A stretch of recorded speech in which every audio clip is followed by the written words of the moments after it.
하나님의 말씀은 베드로후서 1장 8절에서 11절까지 말씀입니다.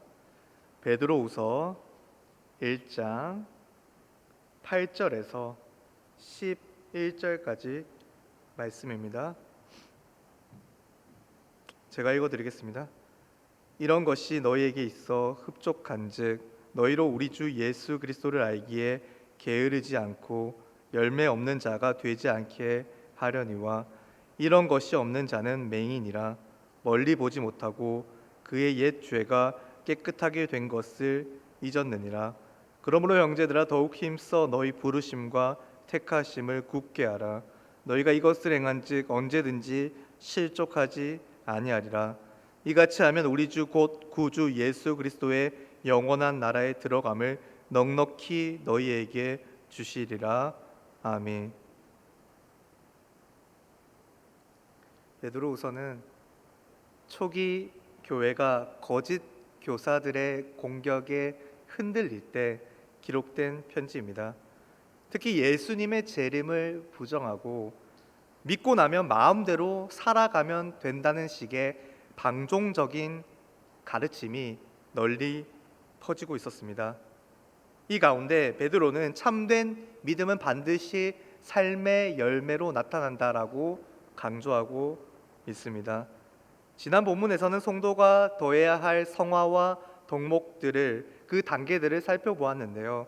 이어서 오늘 우리가 다룰 8절에서 11절까지 말씀은요, 그 덕목들이 성도의 삶 가운데 어떤 결과를 만들어내는지, 또한 성도의 구원이 어떻게 확증되는지를 보여주고 있습니다.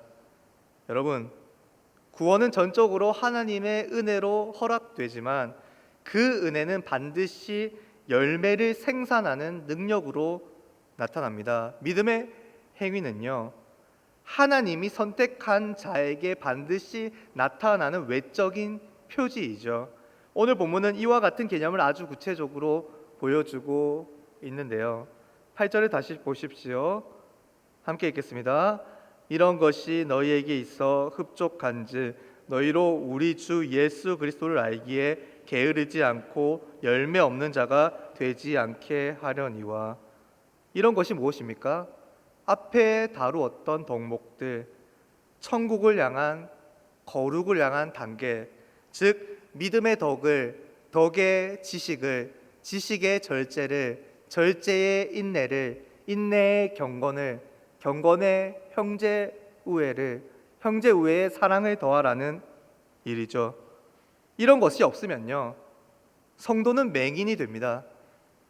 참 소망을 가지고 멀리 바라보지도 못하고 이전에 임한 하나님의 은혜를 망각해버리는 맹인에게는 예수 믿고 복 받아서 잘 살아가는 것 외에는 다른 것들이 보이지 않습니다. 인생이 바라보아야 할 큰 가치와 목표가 눈에 들어오지가 않는 거죠. 그리스도 안에 거하고 그리스도 안에서 믿음이 장성한 분량에 도달하는 것에는 관심이 없는 거죠. 여러분, 인생에서 가장 중요한 것이 무엇입니까? 바로 우리 주 예수 그리스도를 아는 것입니다. 그리스도를 알고 그리스도를 닮아가는 것입니다. 예수님을 안다고 돈이 생기거나 권력이 생기거나 차나 집이 생기거나 하지 않죠. 당장에는 이 지식이, 그리스도를 아는 지식이 쓸모없어 보이는 것일 수 있죠. 하지만 우리의 삶은 이 땅에서의 삶으로 끝나는 것이 아닙니다. 영원한 하나님 나라, 영원한 삶이 우리에게 예비되어 있습니다. 하나님 나라는요, 영원한 안식과 기쁨과 평강과 생명이 있는 나라죠. 여러분, 그렇다면 하나님 나라는 누가 들어갑니까? 오직 예수 그리스도를 알고 예수 그리스도를 믿는 자만이 들어갑니다. 예수님을 믿는다는 것은요, 단순히 과거의 위인들을, 과거의 역사 속에 그 위인들을 아는 것처럼 머리로만 예수님이 존재했다고 동의하는 게 아닙니다. 믿음은 인격적으로 예수님과 함께 동행하면서 그분을 아는 것입니다. 영생은 하나님과 예수님을 아는 것이죠. 여러분, 그러므로 우리 주 예수님을 우리가 안다는 게 얼마나 중요한가요? 그렇다면 예수님을 더욱 알아가기 위해서 우리는 무엇에 더욱 힘써야 할까요? 우리가 말씀 묵상과 기도, 하나님을 향한 영적인 예배와 삶에서 말씀에 따라 그대로 사는 순종적인 삶 등을 통해 예수님을 더 깊이 만나야 합니다. 하나님의 은혜의 통로는 우리 앞에 늘 준비되어 있습니다. 그 통로를 지나야 합니다. 십자가를 통과한 자들은 좁아 보이지만 확실한 생명의 그 통로를 지나갈 수 있습니다. 여러분, DSLR 카메라와 같이 아주 고성능의 카메라를 우리가 가지고 있더라도 앞에 있는 렌즈를 제대로 닦지 않게 되면, 그것이 더러워지면 사진은 항상 흐릿하게 나옵니다. 카메라 성능 자체의 문제가 아닙니다. 렌즈를 닦으면 시야가 분명해질 수 있는 거죠. 우리가 경건 생활을 성실히 수행할 때 우리 안에서 덕목이 자라가게 되면요, 그리스도의 영광을 더 선명하게 보는 눈이 열리게 될 것입니다. 그러므로 여러분, 맹인이 되지 맙시다. 예수님을 더욱 알아가도록 애씀으로 영적인 눈을 가지고 온 세상을 선명하게 바라봅시다. 하나님이 지으신 세계 속에서 하나님이 허락하신 말씀에 따라 행하게 되면요, 무질서 가운데서도 하나님의 뜻을 볼 수 있고, 힘든 현실 가운데서도 하나님이 주시는 참된 소망과 기대를 품을 수 있고, 막막해 보이는 미래 가운데서도 하나님의 비전을 가지고 믿음으로 담대히 하루하루 살아갈 수 있을 것입니다. 그렇게 하나님의 택하심과 부르심 가운데 하나님을 더욱 신실히 믿으며 창조주 하나님과 구속주 예수님을 알아가기에 힘쓰는 모든 성도들이 되기를 간절히 소망합니다. 이어서 9절을 보십시오. 이런 것이 없는 자는 맹인이라 멀리 보지 못하고 그의 옛 죄가 깨끗하게 된 것을 잊었느니라. 구원의 은혜, 그 구속의 은혜를 잊고 성화의 과정을 겪지 않는 그리스도인은요, 맹인입니다. 맹인은요, 볼 수 없기에 행할 수도 없습니다. 그러니까 열매 없는 자가 되어버립니다. 참된 구원은 잃어버리지 않겠지만 우리가 맹인처럼 살아가게 되면요, 심각한 영적 침체에 빠져 있는 상태가 될 수 있습니다. 여러분, 그러므로 영생은, 우리가 가지고 있는 영생은요, 하나님을 영원토록 즐거워하는 것입니다. 이 말은요, 미래에 주어질 영광만을 의미하는 게 아닙니다. 현재에도 하나님과 친밀한 교제를 나눈다는 말입니다. 하나님과의 교제 가운데서 지금 또 참 기쁨과 평강을 누린다는 것입니다. 여러분, 다시 한번 강조하지만 맹인이 되지 맙시다. 구원의 확신을 가지지 못하는 어정쩡한 그리스도인이 되지 맙시다. 거룩함 없이는 구원을 확신할 수 없습니다. 그러므로 거룩을 향해서 걸어 나갑시다. 우리 마음을 점검해 봅시다. 예배를 드리지만 하나님의 은혜에 대한, 우리에게 임하는 하나님의 은혜에 대한 감격이 전혀 없다면, 생명의 말씀을 듣지만 우리 삶의 변화가 전혀 없다면, 삶에서 죄의 무게감 없이 자기 마음대로 살고 있다면 우리 마음은 병들어 있고 영적인 시력을 잃은 상태입니다. 아버지와 아들이 있습니다. 어떤 아들이 살아가다가 큰 빚을 갖게 되었습니다. 그런데 아버지가 그 빚을 대신 갚아준 것입니다. 그 사실에 아들은 감격하고 눈물을 흘렸습니다. 아버지께 효도하고 아버지의 뜻을 잘 따라야겠다고 결심까지 했습니다. 그런데 시간이 많이 흘러가자 아들은 다시 물질을 낭비하고 무책임한 삶을, 자신의 삶에 대해서 무책임하게 살아가기 시작했습니다. 아버지가 자신에게 베풀어준 은혜를 망각한 거죠. 여러분, 이는 하나님과 우리의 이야기입니다.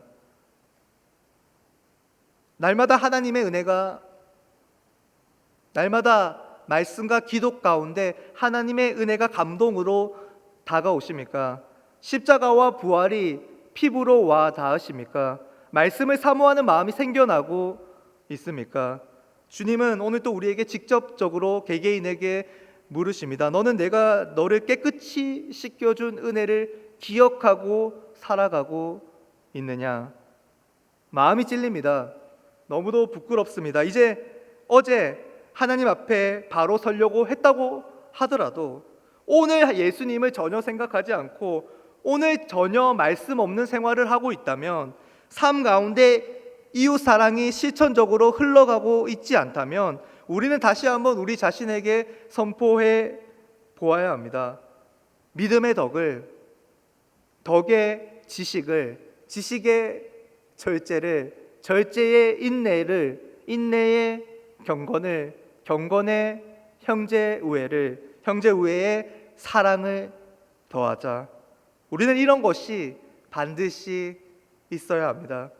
거룩을 향한 열망이 있어야 하고, 말씀에 따라 행할 수 있는 담대함과 적극성이 있어야 하며, 은혜와 사랑에 대한 감격으로 우리 주변과 교회의 성도들을 돌아볼 수가 있어야 합니다. 하나님의 은혜는 반드시 우리의 말과 행동과 삶을 통해서 열매로 드러나게 되어 있습니다. 여러분, 흔들리지 않는 믿음의 사람, 영적으로 자라가는 믿음의 사람, 하나님의 임재와 함께 하심을 일상에서 경험하는 믿음의 사람이 되고 싶으십니까? 그렇다면 주님을 알아가기에, 주님을 닮아가기에 더욱 힘씁시다. 오늘 본문 10절과 11절에서도 우리에게 확실하게 권면하고 있습니다. 10절 11절 말씀 함께 있습니다. 그러므로 형제들아, 더욱 힘써 너희 부르심과 택하심을 굳게 하라. 너희가 이것을 행한즉 언제든지 실족하지 아니하리라. 이같이 하면 우리 주 곧 구주 예수 그리스도의 영원한 나라에 들어감을 넉넉히 너희에게 주시리라. 아멘. 여러분, 더욱 힘써 부르심과 택하심을 굳게 합시다. 생명은 우리 스스로 만들어낼 수 있는 요소가 아닙니다. 오직 하나님께로부터 온 은혜의 선물입니다. 여러분, 우리는 생명과 영생을 하나님으로부터 선물로 받았습니다. 이 생명은 우리의 인격과 성품이 하나님을 향한 사랑과 하나님을 더욱 알고 닮아가는 방향으로 나타날 때 제대로 작동되는 생명입니다. 우리는 하나님께 대하여서 살아있는 자가 되어야 합니다. 여러분, 성도는요, 열매로 자기의 부르심과 택하심을 확인합니다. 야고보 사도가 말하지 않았습니까? 행함 없는 믿음은 죽은 믿음이다. 이 말은 우리가 제대로 믿고 있다면, 하나님과 예수님을 제대로 알고 있다면 반드시 행함이라는 열매가 삶에서 나타나야 한다는 말입니다. 여러분, 우리는 깨어있고 하나님께 대하여 깨어있고 살아있는 그리스도인들입니다. 우리가 열매 있는 믿음, 행함 있는 믿음, 참된 믿음을 가지고 살아갈 때 우리는 언제나 넘어지지 않습니다. 하나님께서 분명히 약속하셨습니다. 우리가 덕목을 더하고 행하는 거룩한 삶을 살아갈 때 우리의 믿음은 더욱더 견고해지며 죄와 거짓 교사들의 미혹 속에서도 흔들리지 않게 됩니다. 하나님이 우리 안에서 살아 역사하시며 일하시기 때문입니다. 여러분, 그렇게 하나님께 대하여 살아있는 삶을 살아가시겠습니까? 우리는 단순히 구원받은 정도로 만족하는 자들이 아닙니다. 하나님의 풍성한 영광 가운데 들어가는 복을 누리는 자들입니다. 믿음의 경주를 끝까지 달려가는 자에게 주어지는 영광은요, 세상에서는 발견할 수 없는 엄청난 의의 면류관입니다. 그러므로 구원받았으니 땡 하면서 자기 마음대로 자기 정욕이 이끄는 대로 살아가지 맙시다. 우리는 기쁨으로, 주님 안에서 있는 기쁨과 담대함으로 성화의 길을, 그 좁은 길, 하지만 생명으로 이끄는 그 길을 걸어가야 합니다. 우리는 의무가 아니라 하나님의 부르심과 택하심에 대한 은혜에 대한 감격으로 하루하루 살아가야 합니다. 여러분, 우리는 이미 임한 하나님 나라와 아직 완성되지 않는 하나님 나라 사이에서 신앙생활을 하고 있습니다. 우리는 지금으로부터 영원까지 하나님의 나라와 의와 영광을 경험할 수 있습니다. 사랑하는 부초 성도 여러분, 스스로에게 질문하고 도전해 봅시다. 나는 참된 믿음을 갖고 있는가? 나는 앞으로 어떻게 살아갈 것인가? 여러분, 덕목을 더하는, 아까 말했던 그 덕목들을, 거룩의 덕목들을 더하는 삶을, 신앙생활을 합시다.